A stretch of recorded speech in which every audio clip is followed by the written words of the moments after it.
Perhaps the most exciting play in baseball is the inside the park home run. Javy Baez hit one last night. We'll hear what he has to say, plus more Cubs news, stats, and analysis coming up in today's podcast.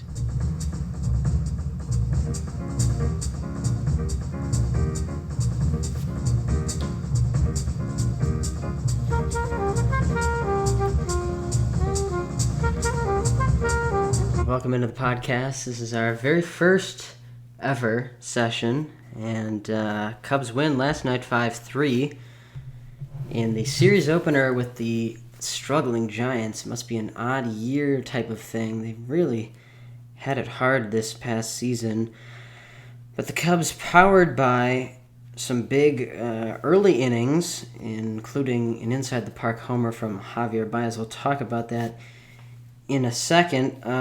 They were able to get a little bit more help in the third with Wilson Contreras actually striking out at a horrible ball in the dirt, and John Jay was allowed to score because of that. Nothing Buster Posey could have done. It was ruled a wild pitch kind of thing. And then in the fifth, Rizzo singling, scoring Jay again, so it was 4-0. And then a few plays later, Almora singled, scoring Rizzo. And so the Cubs had, a lot of chances in that game to put up certainly more than 5 runs. Thankfully, it was enough.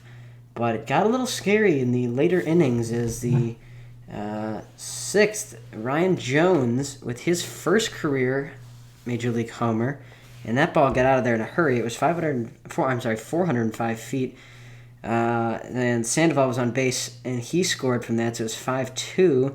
That was in the sixth inning. The next inning, it was a little more shaky than that. It started with 1 out when Jason Hayward dropped a routine fly ball. It looked like he was a little awkward in getting to that ball and his footing, but he was not able to come up with it.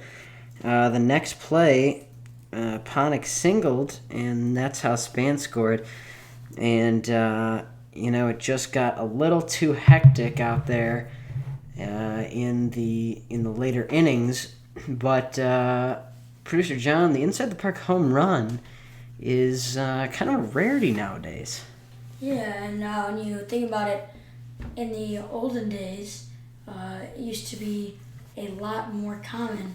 So here from 1952 to the year 2000, 1 in every 158 hits were inside the park home runs. Wow. But which is, when you think about it, pretty common when you think about all of the hits that go on a daily basis. Absolutely.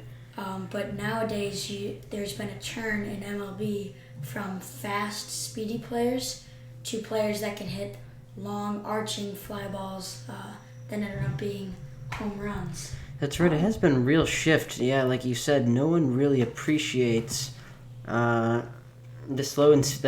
fast and the short, speedy guys. That type build. You said 1 in every 158 hits were inside the park home runs. In 2016, there were 5,610 home runs hit. Wow. And only 9 were inside the park. And that just shows you how much it's changed just in these past 20 or so years, which is very crazy to think about. It really is. So let's take you through that play in the second inning.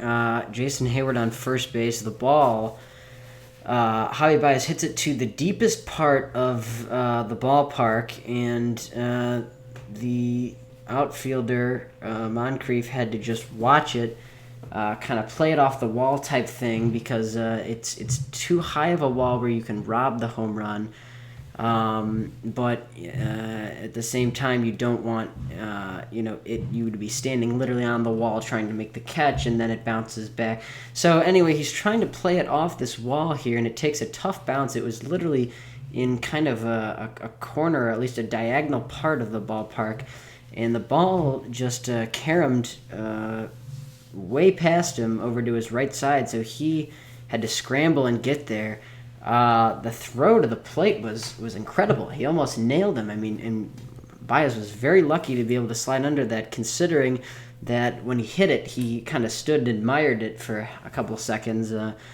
And we'll get to both of Baez and Joe Maddon's sound bites in a bit, but it was just a crazy play overall. Thankfully, it wasn't, one of the more typical inside the park home runs, at least in modern times, when outfielders collide and something ridiculous happens where that allows it to happen. But it was just an awkward situation. I don't think there's anything Moncrief could have done differently to have avoided that. But Javy Baez, credit to him, he stood in the box thinking it would be a home run. But after that happened, it took him only 16.11 seconds to get around the bases. And he covered 28.6 feet per second, which is wow, very fast. And credit to him for making up that lost time. And they almost got him from the great throw from Moncrief, but he was able to slide under the tag. Well, let's see what Javy Baez had to say following yesterday night's game and his historic hit. As soon as I hit it, I kind of took a little bit of the box, but it's the deepest part of the field, so I didn't know if it was going or not. And I just think he took the wrong turn of the wall, and the ball just went really far from him. And I couldn't see it, so I was just trying to run faster, and Jonesy, I saw Jonesy to send me to the play, and he had a great arm that we talked about it earlier, and he shot it right there. He almost did to get me out at the plate. The triple normally is, but I guess the inside the park really is the most fun to play. Hit the perfect spot, got far enough away. That guy may have the best arm I've ever seen. That's Bo Jackson arm stuff right there. That was that good. That was Bo good. I've always thought Sean Dunston and Bo Jackson. Sean Dunston on the infield, Bo Jackson on the outfield, and I think Moncrief is among that group. It's incredible. Yeah, but Javy, that was big. He had just missed another one. That ball was hit pretty good to left central. High praise right there from Javy Baez and Joe Maddon regarding Moncrief. That was a bullet. I mean, he nearly gunned him down at the plate, and Posey was in the right position. I mean, everything had aligned, and you almost worried that Baez would have been tagged out, but managed to slide, just beating the throw, and gave the Cubs a big 2-0 lead in the second. So we look at the box score, and John Jay with another productive night. He went 2 for 5, his average back up to 300, and he's really, really been an impact hitter in the Cubs lineup, just getting on base, kind of acting as that Dexter Fowler type player. He's hit leadoff a little bit more in the last couple games, and he just has scoring runs like you would not believe. Bryant went 2 for 4. Rizzo 3 for 5, including a stolen base. He had, like we said, that RBI single in the 5th inning. Wilson Contreras goes 0 for 5, kind of cooling off his hot streak, 2 strikeouts, one of which scored John Jay early in the game. Zobrist 0 for 4 with a walk. Almora went 2 for 4, so good to see him performing well. Jason Hayward likewise 2 for 4. Baez went 1 for 4 with that inside the park home run, but 2 pretty bad strikeouts. We'll get to that in a minute. And Jake Arrieta barely took the bat off his shoulders, 0 for 3, 3 strikeouts. And that was about it. Tommy La Stella came in as a pinch hitter, drew a walk. And all in all, Cubs only walked twice last night. So pretty good control from the San Francisco pitching staff. Matt Cain came in relief in the bullpen, pitched 3 innings. Had 50-something pitches. For the Cubs, Arrieta gets the win. He improves to 11-8. Pitched that 6 1/3 innings, and had a really, really strong game until that 6th inning. He gave up that kind of line drive home run to Ryan Jones, and then in the 7th, things got crazy with Hayward's error, and he started to really lose control. but didn't walk anybody, so that's very good for Jake. Typically, his control is a little inconsistent. Struck out 5.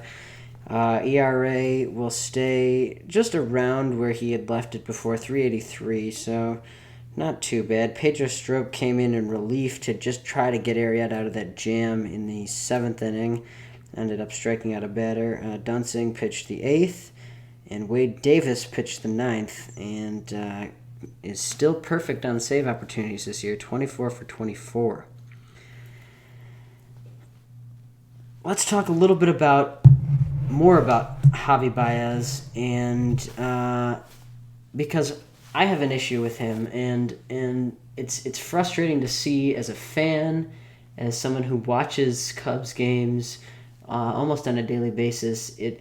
It's a constant issue, and if you look at all the pressers with Joe Maddon, it seems that they're trying to address this issue, and there hasn't been any improvement made. And what I'm talking about is patience at the plate for Javy Baez. He goes up there, and it seems like he wants to, hit it out of the park every time, just crush this ball. He's basically made up his mind, before the pitch comes, if he's swinging or if he's not swinging. And that's really hurt him this year.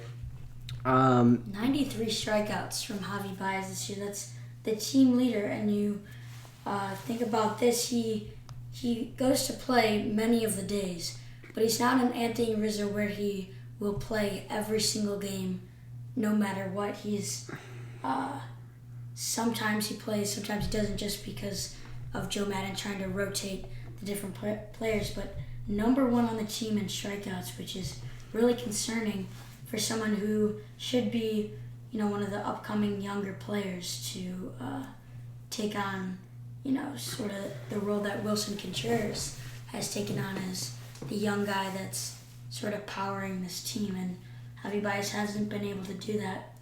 It is similar numbers to last year. Last year he had 108 strikeouts, but that was through the entire year.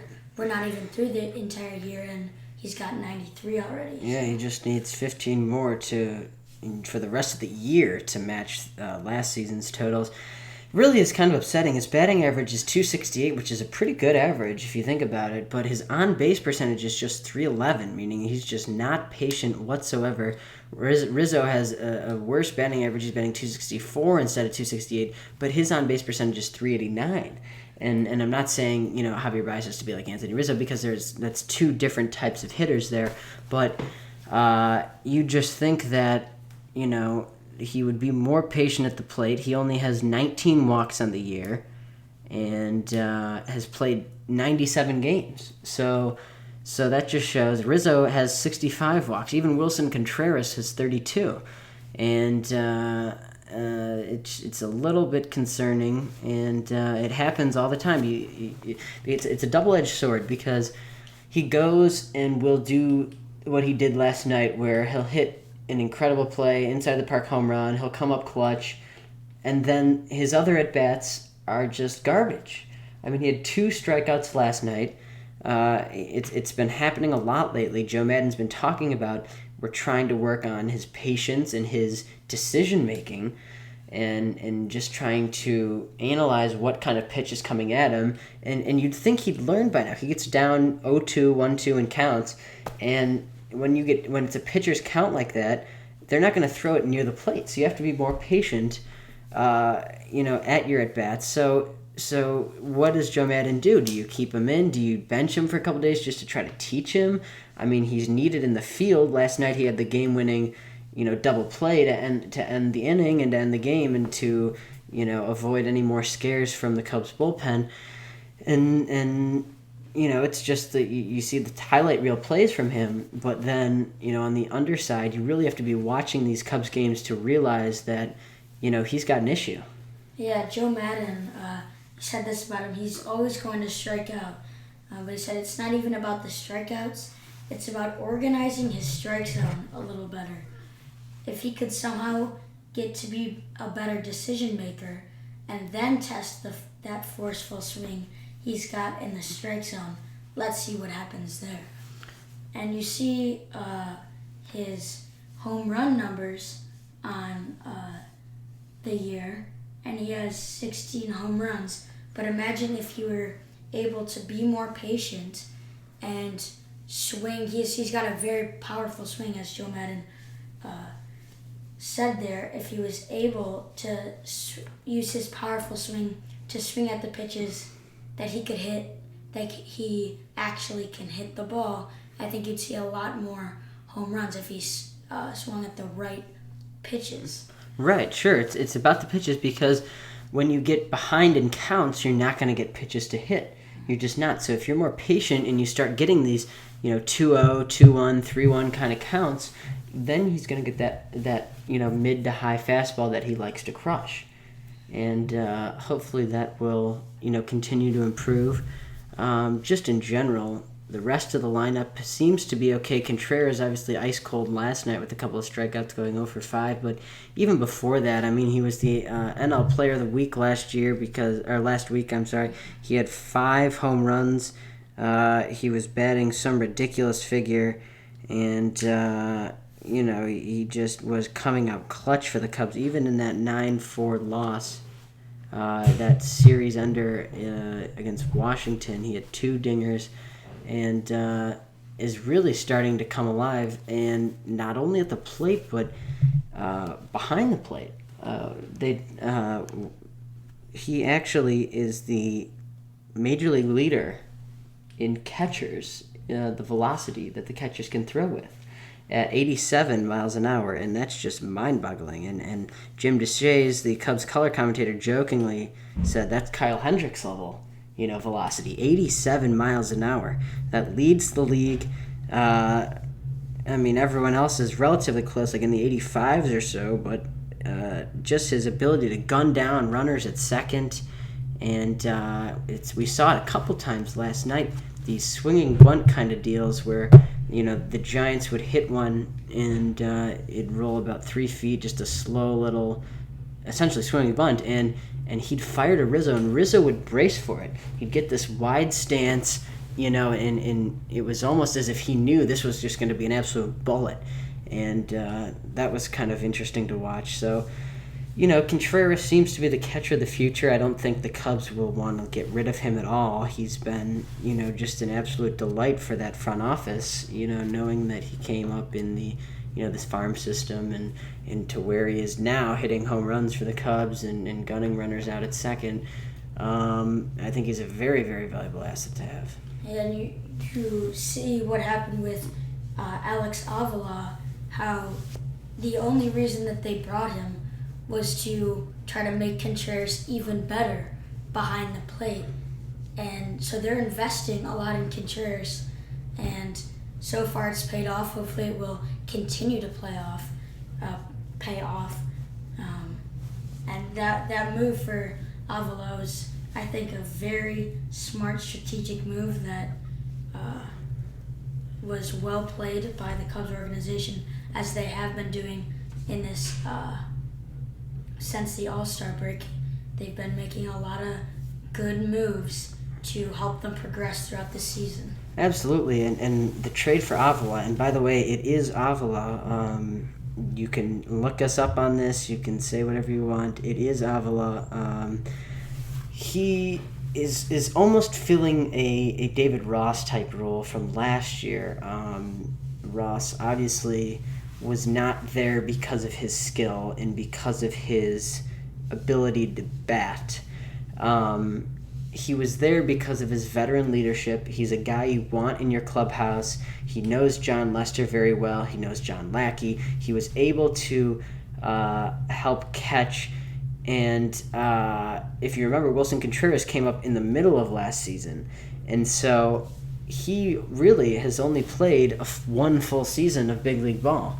And having a guy like Avila, who's not going to play, Avila is the backup. He's 30 years old, Contreras is 25, and Avila is the backup. And it's just to make sure that Contreras is used right, like you said, like he's used smart, and just improve generally his play behind the plate more specifically. And it's also good to get him a little bit of rest every once in a while. Contreras, being a young guy, is eager to get starts and eager to play and eager to help his team, but he realistically just can't play every single game, at least not yet. And so hopefully what this is trying to do, especially with the whole Montero fall from grace earlier this year, is just to help teach Wilson Contreras the game, specifically behind the plate, because as we saw Kyle Schwarber transition from catcher to left field, and the Cubs are very invested in Contreras, so much so that they're willing to trade their future prospects in order to make their current players even better. So like you said, Producer John, very smart move there, and we'll hope to see his progression. Well, folks, that'll be it for the podcast today. We thank you for listening. If you'd like to sponsor some content on our page, you can drop us an email at lukespodcast21@gmail.com. We'd love your feedback, and we'll be back very soon with more Cubs stats, news, and analysis.